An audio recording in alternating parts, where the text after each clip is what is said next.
Hey Nova, here's your market update for October 2024. Let's get into it. All right, so the first data point that we're going to look at is our months of supply. So this is defined as how long it would take for there to be no more homes for somebody to buy if nobody else listed their home for sale. A neutral market is going to be 6 months of inventory. This is when we see prices plateau. Anything under 6 months is deemed to be a seller's market. So here in Loudoun County in September 24, we had 1.46 months of inventory. In Fairfax, we had 1.36 months. This is ticking up, creeping up just ever so slightly over these last few months, and this is what we would expect at this time of year, but we are still firmly in a seller's market given our inventory numbers overall.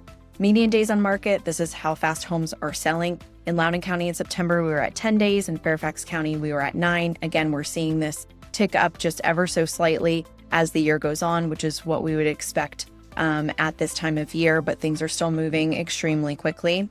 If we look at the number of total transactions, the number of closed sales in both of these counties, in Loudoun, we were at 389 in September. In Fairfax, we were at 920.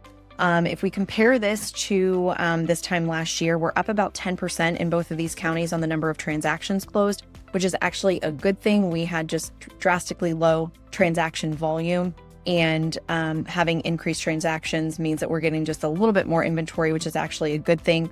Given the level of competition that we've seen in Northern Virginia over the last few years. If we then look at the sales price to list price ratio, this is how much homes are selling for overall. We're hovering just about 100%. Now, granted, this has to do with what the price was listed at to begin with and how accurate that was. But for the most part, things are selling very quickly and for at or above list price overall.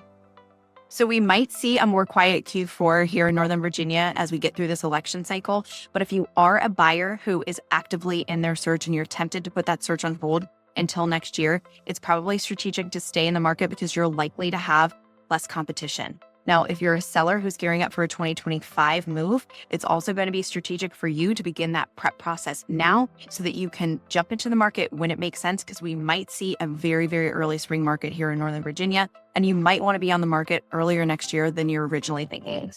If you want to understand how all of these market dynamics impact the decisions you should be making for your family, click the link below for a strategy session, and we'll see you next month.